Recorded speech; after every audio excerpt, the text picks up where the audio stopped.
सावन महीने के शुक्ल पक्ष की पंचमी तिथि को नाग पंचमी का त्योहार मनाया जाता है और कहीं कहीं पर यह त्योहार सावन महीने के कृष्ण पंचमी को भी मनाया जाता है।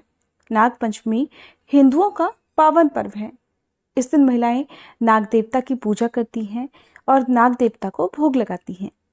ज्योतिष के अनुसार पंचमी तिथि के स्वामी नाग हैं, इसलिए नाग पंचमी के दिन आटे में हल्दी मिलाकर नाग बनाएं और उन नाग देवताओं का पूजन करना चाहिए।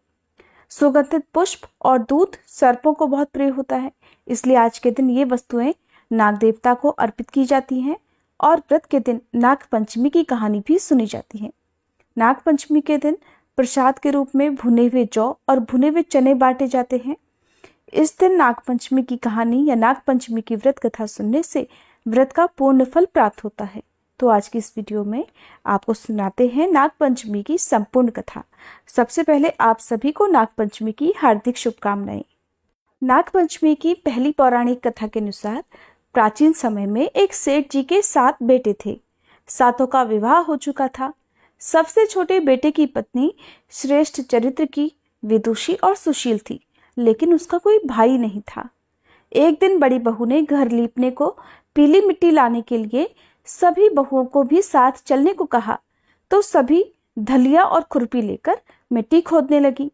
जिस जगह पर वो मिट्टी खोद रही थी वहीं पर एक सांप निकला, जिसे बड़ी बहू खुरपी से मारने लगी। ये देखकर छोटी बहू ने उसे रोकते हुए कहा कि इसे मत मारो, ये बेचारा तो निरपराध है, इसने कुछ भी नहीं किया। यह सुनकर बड़ी बहू ने उस सांप को नहीं मारा। तब सांप एक और जा बैठा। छोटी बहू ने उससे कहा कि हम अभी लौट कर आती हैं, तुम यहाँ से कहीं मत जाना। ऐसा कहकर वो सबके साथ मिट्टी लेकर अपने घर चली गई और छोटी बहू वहां कामकाज में फंसकर सांप से जो वादा किया था उसे भूल गई। सो उसे अगले दिन वह बात याद आई, तो सबको साथ लेकर वो फिर से वहां पहुंची और सांप को उसी जगह पर बैठा देखकर कहने लगी, सांप भैया नमस्कार।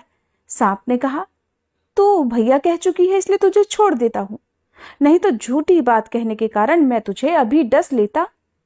तब छोटी बहू बोली, भैया मुझसे भूल हो गई, उसके लिए मुझे माफ कर दो। सांप बोला, अच्छा तू आज से मेरी बहन हुई और मैं तेरा भाई हुआ, अब तुझे जो भी मांगना हो वो मांग ले।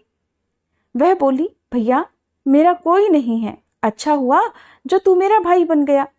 कुछ दिन बीतने के बाद वह सांप मनुष्य का रूप धरकर छोटी बहू के घर आया और कहने लगा कि मेरी बहन को मेरे साथ भेज दो। उसकी बात सुनकर सब कहने लगे कि इसका तो कोई भाई नहीं था। तब वह बोला, मैं दूर के रिश्ते में इसका भाई हूं, बचपन में ही बाहर चला गया था। उसके विश्वास दिलाने पर ही घर के लोगों ने छोटी बहू को उसके साथ भेज दिया। अब उसने मार्ग में बताया कि मैं वही सांप हूं, इसलिए तू डरना मत, और जहां चलने में कठिनाई हो बहन, वहां मेरी पूंछ पकड़ लेना।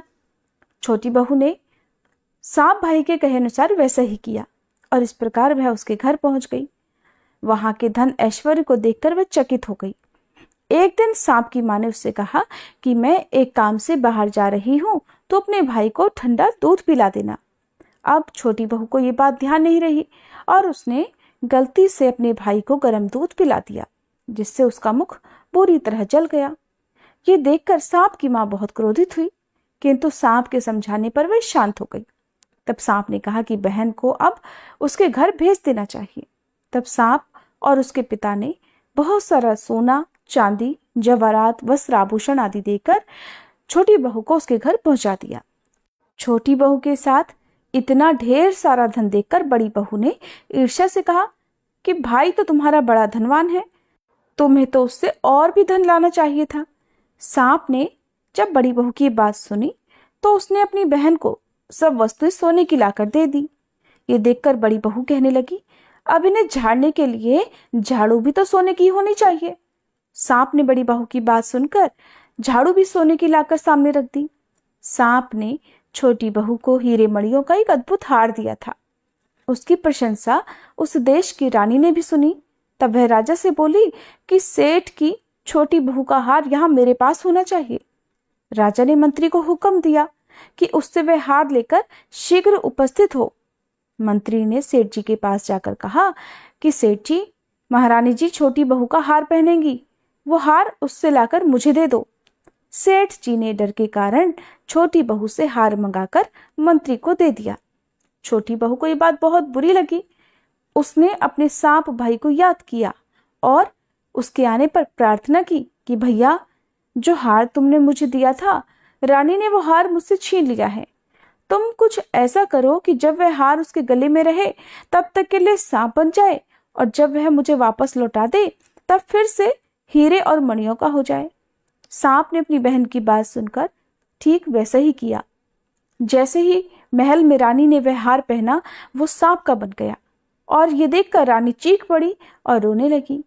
ये सब देखकर राजा ने सेठ के पास खबर भेजी कि छोटी बहू को तुरंत भेजा जाए। सेठ जी डर गए कि अब राजा न जाने क्या करेगा। वो खुद छोटी बहू को साथ लेकर महल में राजा के सामने उपस्थित हो गए। राजा ने छोटी बहू से पूछा, बता तूने क्या जादू किया है, मैं तुझे दंड दूंगा। छोटी बहू बोली, राजन, मेरी गलती क्षमा कीजिए। ये हार तो ऐसा ही है कि मेरे गले में हीरे और मणियों का रहता है, दूसरे के गले में सांप बन जाता है। ये सुनकर राजा ने वह सांप बना हार छोटी बहू को देकर कहा, अगर तुम सच कह रही हो तो अभी पहन कर दिखाओ। छोटी बहू ने जैसे ही वह हार पहना, वह तुरंत पहले जैसा ही हीरे और मणियों का हो गया। ये देखकर राजा को उसकी बात का विश्वास हो गया, और फिर राजा ने प्रसन्न होकर उसे बहुत सी मुद्राएं भी पुरस्कार में दी। छोटी बहू अपना हार और उन सभी मुद्राओं सहित वापस घर लौट आई। उसके धन को देखकर बड़ी बहू ने ईर्ष्या के कारण उसके पति को सिखाया कि छोटी बहू के पास कहीं से धन आया है। ये सुनकर उसके पति ने अपनी पत्नी को बुलाकर कहा, सुनो, ठीक ठीक बताओ कि ये धन तुम्हें कौन लाकर देता है। तब छोटी बहू अपने सांप भाई को याद करने लगी।